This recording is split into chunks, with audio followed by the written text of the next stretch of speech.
इतना स्टील होता है कि जिससे ब्रांड न्यू स्टील फ्रेम वाला हाउस बन जाता है। और दूसरा, रिसाइकलिंग से रिसोर्सेज बचते हैं और ग्रीन हाउस इमिशन भी कम होता है। रिसाइकलिंग करने के लिए सबसे पहले पुरानी गाड़ी का ऑयल और बैटरी निकाल लेते हैं और फिर गाड़ी को कार स्मैशर में डाल के स्मैश कर देते हैं और फिर इसे श्रेडर में डालते हैं, जहाँ पर 4 से 5 सेकंड में इसके छोटे छोटे टुकड़े हो जाते हैं। इसके बाद एक पावरफुल मैग्नेट स्टील को अलग अलग कर लेगी और स्टील को अब स्टील मिल बेच देंगे, जहाँ पर पिघलाकर फिर से किसी चीज में इसका इस्तेमाल कर लेंगे।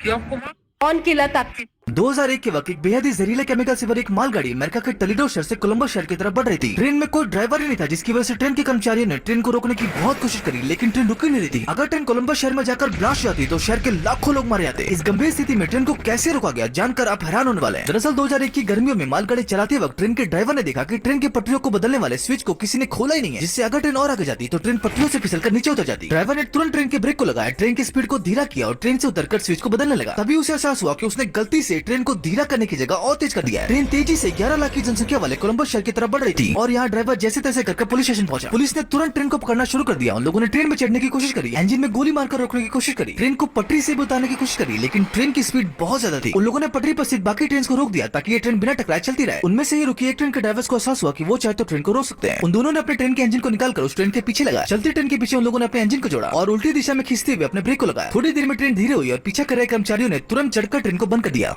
2001 के वक्त एक बेहद ही जहरीले केमिकल से भरी एक माल।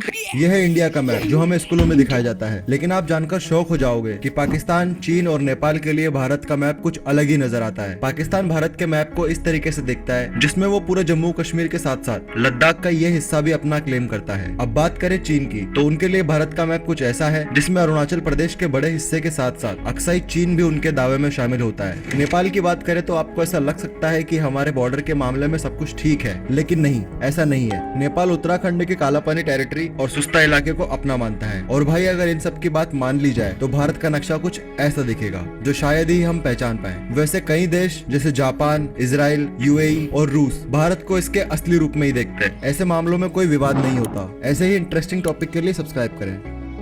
हमारे टीचर थे तो उनकी आदत थी कि जो बड़े घरों के लड़के हैं उनको टीम में रखना है, उनको ज्यादा प्रोत्साहित करना है, मोटिवेट करना है। तो एक मैच में मैंने अपने टीचर से कहा, मैंने कहा साहब हमको भी खिला लीजिए। तो बोले तुम्हारे बाप कभी बैट बॉल पकड़े? मैंने कहा ठीक है सर, मेरे बाप को बैट बॉल नहीं पकड़े लेकिन मैं पकड़ा हूँ और मैं आपको बताऊंगा कैसे बल्ला चलाया जाता है। तो बेचारे उसके बाद किसी ने उनको बोरा डाल के मारा और अभी बड़ा इल्जाम लगाते रहे कि सब अवध ओझा का काम है।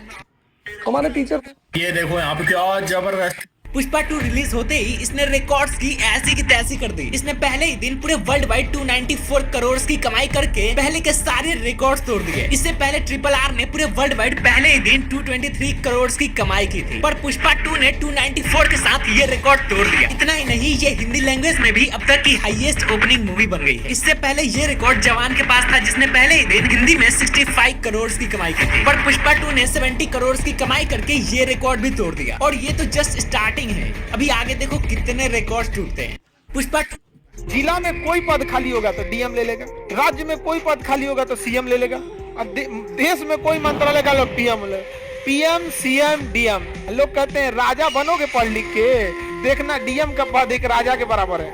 वो डिस्ट्रिक्ट का मालिक है, अपने लिख के दे दिया ना कि ये मंत्री हमारे डिस्ट्रिक्ट में नहीं आ सकते हैं, लॉ एंड ऑर्डर को दिक्कत हो जाएगा ना, तो उनका हेलीकॉप्टर नहीं उतरने दिया जाएगा। उसके बाद भले तुम डीएम का ट्रांसफर करा दो, सस्पेंड करा दो, जो भी करा दो, वो अलग बात है, वो तुम्हारा पावर है। मान के चलिए कोई मंत्री है, उनका पावर है, लेकिन जिस तम टाइप पे वो अपने पद पे रहेगा, उस समय अगर लिख के दे दिया कि आपके आने से लॉ एंड ऑर्डर बिगड़ेगा, आप नहीं उतरने हेलीकॉप्टर, तो नहीं उतरेंगे आप।